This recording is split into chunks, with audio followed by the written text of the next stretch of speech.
إنه يمثل لبرشلونة والعالم أجمع نهاية الانتظار للاعب يخلف مارادونا.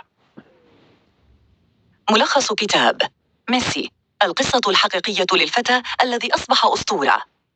تأليف لوكا كايولي، بصوت علي شاهين. يعد الأرجنتيني ليونيل ميسي أحد أفضل لاعبي كرة القدم على مر التاريخ، إن لم يكن أفضلهم على الإطلاق. لقد حظي اللاعب بمسيرة أسطورية حصد خلالها كل الألقاب الممكنة مع نادي برشلونة الإسباني، إضافة إلى عشرات الجوائز الفردية. كما أنه يعد القدوة الأبرز للجيل الصاعد من لاعبي كرة القدم.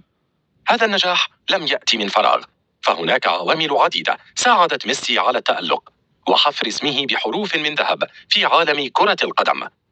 فهنالك جوانب من حياته ربما لا يعرفها الكثير من الناس، لعلها هي السبب الأبرز فيما وصل إليه هذا اللاعب الأسطورة. كيف نجح الطفل الأرجنتيني في إقناع نادي برشلونة ليتكفل بعلاجه من مرضه؟ وما هو السر الذي جعل ميسي يتربع على عرش كرة القدم لسنوات طويلة؟ الفصل الأول. عانى ميسي في طفولته من أزمة صحية كادت أن تبعده عن كرة القدم. كان 24 من يونيو عام 1987 لحظة فارقة في تاريخ كرة القدم. كان هذا اليوم يوم ولادة الطفل المعجزة لأسرة متوسطة الحال في مدينة روزاريو الأرجنتينية. كان المولود الثالث لهم، وتزامن ميلاده مع ظروف سياسية صعبة تشهدها الأرجنتين التي تخلصت من الحكم العسكري وانهزمت قبل أعوام في حربها مع بريطانيا على جزر فوكلاند القريبة من الأراضي الأرجنتينية. نشأ ميسي الصغير في رعاية والديه، وكان يذهب مع بقية أقاربه إلى ملعب جراندولي الأقرب إلى منزله لمتابعة مباريات كرة القدم. وفي أحد أيام صيف عام 1992 غاب لاعب عن مباراة مهمة للفريق المحلي، فلم يكن أمام المدرب أبارشيو إلا ذلك الطفل الذي يلعب بالكرة خارج الملعب. استأذن المدرب أفراد الأسرة الحاضرين، فوافقت الجدة وخشيت الأم والخالة على الطفل الصغير. طمأنهم المدرب أنه سيخرجه من الملعب إذا تعرض للإيذاء. لعب ميسي مع فريق أكبر منه في السن، وأظهر مهارة كبيرة في المراوغة واللعب بقدمه اليسرى، فتمسك به المدرب وقرر عدم التفريط به. لكن موهبة الطفل ومهارته جذبت الأنظار إليه، ولم يمض الكثير من الوقت لينتقل ميسي إلى نادي نيولز أولد بويز الذي سبق ولعب لصالحه دييغو مارادونا. واصل ميسي نثر إبداعه في الملعب، فحقق العديد من الألقاب والكؤوس مع ناديه، وبات حديث الصحف المحلية في الأرجنتين. خلال تلك الفترة وتحديدا عام 1997 ظهرت على ميسي أعراض مرض نقص هرمون النمو، واحتاج إلى علاج غالي التكلفة يبلغ $100,000، ولم يكن بوسع ناديه تحمل تلك النفقات. فبدأت الأسرة في البحث عن ناد كبير يتكفل بنفقات العلاج. عرضوا خدمته على أندية أرجنتينية مثل بوكا جونيورز وريفر بليت، ولكنهم رفضوا تحمل هذه التكلفة الكبيرة لعلاجه. هنا ظهر نادي برشلونة، إذ كان كشافوه في الأرجنتين على علم بموهبة ميسي، فأرسلوا عنه تقريرا لمسؤولي الفريق الإسباني. وبالفعل ذهب ميسي إلى إسبانيا لإجراء اختبارات الانضمام للنادي الإسباني، ونجح فيها ليتكفل النادي بعلاجه. فكيف كانت بداية ميسي مع برشلونة؟ الفصل الثاني. لفت ميسي الأنظار لموهبته خلال أدائه مع برشلونة حتى انضم لمنتخب شباب الأرجنتين. منذ اليوم الأول له في برشلونة أثار إعجاب مدرب الفريق الأول تشارلي ريكشاس، وأصر على التعاقد معه رغم مرضه. وبالفعل انضم ميسي لفريق الناشئين، ثم انتقل إلى العيش في برشلونة مع أسرته التي لم تتأقلم بسهولة مع أجواء المدينة، فعادت الأم برفقة الأخوين والأخت للعيش في الأرجنتين، وبقي ميسي ووالده في برشلونة. ليواصل بعدها الصبي المميز اللعب للفريق في مختلف مراحله العمرية، ووقع أول عقد احترافي له مع برشلونة عام 2004، بعد أن لعب ميسي أول مباراة رسمية له مع الفريق الأول ضد فريق بورتو البرتغالي في مباراة ودية. وكان هدف برشلونة الحفاظ على موهبته حتى لا تخطفه الأندية الأوروبية المهتمة به. منذ تلك اللحظة جرى تداول اسم الموهبة الشابة عبر الصحف ووسائل الإعلام.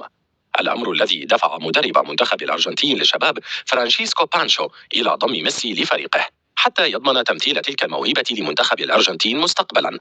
وبالفعل شارك ميسي في عدة مباريات ساهم خلالها بتأهل المنتخب لكأس العالم للشباب عام 2005. وخلال البطولة قدم ميسي أداء مميزا ساهم في فوز منتخب الأرجنتين للشباب بلقب البطولة، وبدأ يتجهز لتمثيل منتخب الأرجنتين الأساسي في كأس العالم التي تنظمها ألمانيا عام 2006. من جهة أخرى بدأت شركات الرعاية تطارد ميسي، فكان الصراع كبيرا بين عملاقي صناعة المستلزمات الرياضية أديداس ونايكي من أجل التوقيع مع ميسي، والذي انتهى لصالح أديداس مقابل مبلغ كبير لم تفصح عنه الشركة وقتها. فيما يأتي ستنفجر موهبة ميسي الذي سيدهش العالم. اقتباس: إنه أفضل لاعب أنجبته المدينة، وهو يمثل الأمل للأرجنتين بأكملها. إنه أيقونة في كرة القدم. الفصل الثالث: قدم ميسي مستوى مميز مع نادي برشلونة، لكنه أخفق مع الأرجنتين عدة مرات. الظهور الحقيقي لميسي برفقة فريقه برشلونة كان مع نهاية موسم 2005، إذ سجل ميسي هدفه الأول في الدوري الإسباني بقميص برشلونة أمام فريق الباسيتي في شهر مايو من العام 2005. ومع بداية موسم 2006 أصبح ميسي مهاجم الفريق الثالث برفقة البرازيلي رونالدينيو والكاميروني سامويل إيتو. وبالفعل قدم ميسي أداء ممتازا في كثير من المباريات جعلت المدرب الهولندي فرانك رايكارد يثني عليه بسبب مهاراته وانسجامه مع زملائه وتواضعه. ولعل أفضل مباريات ميسي في ذلك الموسم كانت تلك التي لعبها الفريق الإسباني ضد نادي تشيلسي الإنجليزي في لندن ضمن بطولة دوري أبطال أوروبا، فعبث ميسي بدفاعات الفريق اللندني مما اضطرهم للتدخل بعنف عليه، وتسبب ميسي في طرد مدافع تشيلسي ديل أورنو، مما أعطى الأفضلية لبرشلونة الذي خرج منتصرا في نهاية اللقاء. ليحظى ميسي بإشادة كبيرة من الصحف الإسبانية والإنجليزية على السواء بسبب أدائه المميز في هذا اللقاء. وكاد هذا الموسم أن يكون موسما استثنائيا لميسي، إلا أنه تعرض لإصابة خطيرة في ساقه أبعدته عن الملاعب حتى نهاية الموسم. ورغم أن فريقه قد حقق لقب دوري أبطال أوروبا في تلك السنة، إلا أن ميسي غاب عن أغلب المباريات بسبب الإصابة. وفي الصيف عندما شارك مع منتخب بلاده في كأس العالم لم يلعب الكثير من المباريات، فخرج المنتخب الأرجنتيني من البطولة أمام ألمانيا المستضيفة، ولكن ذلك لم يوقف إبداعات ميسي كما سنرى. الفصل الرابع: مهارة ميسي وأهدافه الإعجازية دفعت الكثيرين لاعتباره خليفة الأسطورة الأرجنتينية مارادونا. كان موسم 2007 من المواسم الاستثنائية لميسي على الصعيد الفردي، فقدم اللاعب الأرجنتيني مستويات مذهلة وسجل أهدافا خرافية لا يقدر على إحرازها إلا الأساطير. ففي أول مباراة كلاسيكو له ضد الغريم التقليدي لفريقه استطاع ميسي أن يسجل ثلاثية ضد ريال مدريد أنقذ بها فريقه من الخسارة وضياع لقب الدوري. صحيح أن ريال مدريد توج باللقب في نهاية الموسم، لكن هذا التعادل أبقى على التنافس حتى الرمق الأخير. كان ميسي أيضا قد سجل هدفا ضد فريق ختافي في كأس ملك إسبانيا بعد أن راوغ 5 لاعبين والحارس ثم وضع الكرة في الشباك.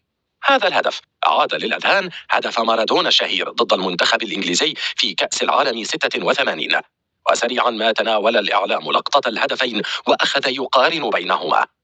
كذلك الحال بالنسبة للهدف الذي سجله ميسي بيده في شباك فريق إسبانيول من العام ذاته، والذي يشبه هدفا سجله مارادونا أيضا مع منتخب الأرجنتين.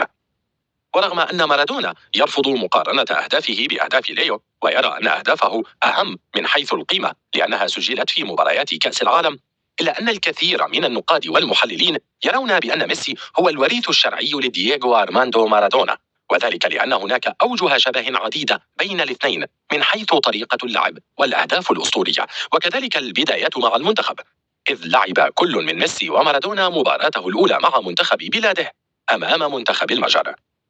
التميز الذي قدمه ميسي على المستوى الفردي لم يساعد الفريق في إحراز الكثير من الألقاب، لينهي الموسم بتحقيق لقب واحد من أصل 8 شارك فيها هو كأس السوبر الإسباني. وكذلك الحال بالنسبة لمنتخب الأرجنتين الذي خسر نهائي كوبا أمريكا أمام البرازيل في المباراة النهائية بواقع 3 أهداف مقابل لا شيء.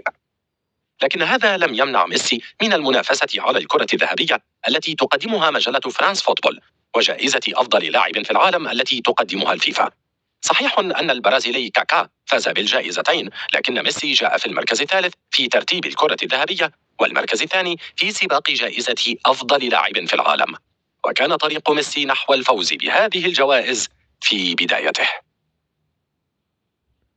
اقتباس: أتمنى أن يصبح أفضل من مارادونا، فذلك سيكون أمرا رائعا بالنسبة إلى كرة القدم في الأرجنتين، ولكن ينبغي لميسي أولا الفوز بكأس العالم.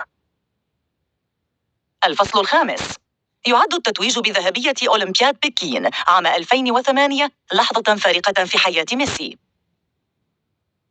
واصل ميسي تقديم عروض قوية على المستوى الفردي خلال موسم 2008، لكن الفريق على المستوى الجماعي لم يحقق أي بطولات في ذلك الموسم الصعب.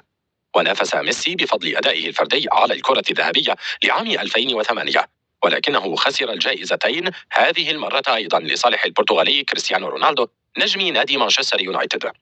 وفي المرحلة التالية ومع تغيير مدرب الفريق وتعيين الإسباني بيب غوارديولا خلفا للهولندي رايكارد، واجه ميسي مشكلة مع إدارة فريق برشلونة، والتي عارضت رغبته في المشاركة مع منتخب بلاده في أولمبياد بكين.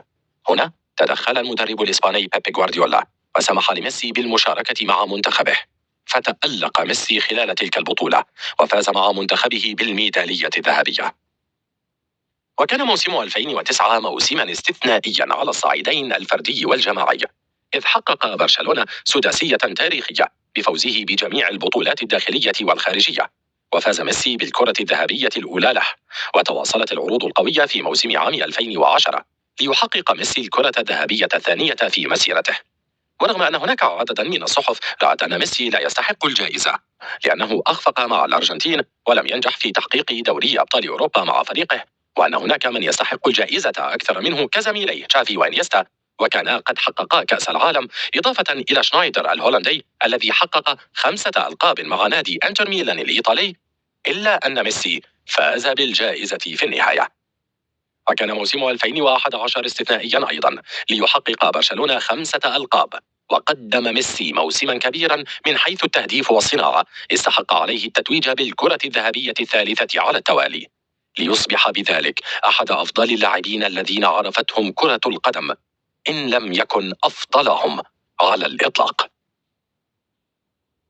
فقرة بارزة من الكتاب: إن إدارة نادي نيولز أولد بويز لم تحسن الاستفادة من قدراته جيدا، فهي لم تكن على استعداد لدفع مزيد من الأموال عليه، ولم ترغب في الإنفاق على فتى في سن 13. أعتقد أنها لم تشعر بقيمة الجوهرة الثمينة التي كانت بين يديها. الخاتمة: نشأ ميسي منذ صغره على حب كرة القدم. لعب لنادي نيولز أولد بويز الأرجنتيني، لكن الأزمة الصحية المتعلقة بنقص الهرمونات التي أصابته وتلك التكاليف العالية التي تطلبها علاجه كانت تفوق القدرة المالية للنادي، لذلك خطفه نادي برشلونة وتكفل بعلاجه. ومن هنا بدأ ميسي مسيرته الحافلة بالإنجازات، فاستطاع أن يثبت نفسه ويقنع الجميع بمهاراته المتعددة. ورغم الإخفاقات المتتالية مع المنتخب الأرجنتيني، إلا أن أهدافه الإعجازية دفعت الوسائل الإعلامية والمحللين الرياضيين للنظر إليه كخليفة للأسطورة مارادونا. وكان الفوز بذهبية أولمبياد بكين عام 2008 نقطة فارقة في مسيرته، إذ ازداد توهجا وبريقا، وحصد الكثير من الألقاب الكبرى مع فريقه برشلونة تحت قيادة المدرب العبقري بيب غوارديولا، إضافة إلى تتويجه بالجوائز الفردية والكرات الذهبية التي يحلم بها أي لاعب.